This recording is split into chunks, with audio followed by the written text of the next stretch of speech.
Je vais donner en offrande 7 oranges à Fenrir. Ça peut paraître étrange pour certains d'entre vous, et c'est normal puisque là, au moment où je vous parle, je le fais en suivant mon instinct. Car en effet, quand il s'agit d'offrande, on a souvent peur de faire des erreurs. Et bien dans cette vidéo, je te donne justement mes 3 conseils de sorcière nordique pour faire tes offrandes à tes divinités ou aux entités avec qui tu travailles, sans avoir peur de faire des erreurs. Ah, et si tu ne me connais pas, je m'appelle Clémentine, je suis ta sorcière et initiatrice nordique et je t'accompagne justement à façonner ton destin avec l'univers nordique. Si tu as des questions qui touchent le destin, la magie ou les dieux nordiques, c'est en commentaire et tu n'oublies pas de t'abonner pour pouvoir accéder à tout le reste de mon contenu. Mon premier conseil, il est très simple, ne cherche pas la perfection.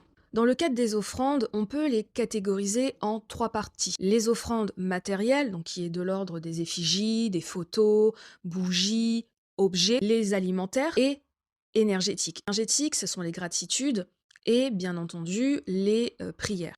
Et sache également que les offrandes dites fait main, c'est souvent apprécié. Tu as un florilège de possibilités pour justement les faire. Deuxième conseil, ne fais pas une offrande en mode je suis obligé de la faire. En d'autres termes, si tu veux faire une offrande et que tu sens au fond de toi que tu dois la faire, suis ton instinct. Moi, ce que je te recommande, c'est de soit faire des offrandes quand tu sens que ton instinct le pousse, ou alors de faire quand tu veux remercier les dieux. Troisième conseil, n'aie pas peur de faire des erreurs. Tu poses une offrande, qu'elle soit dans des recommandations ou issue de ton intuition ou de ton instinct, si elle ne plaît pas à la divinité, ce n'est pas grave. Mais pars du principe que si cette divinité ne l'a pas acceptée, ne va pas la remettre plus tard sur l'autel, bien entendu.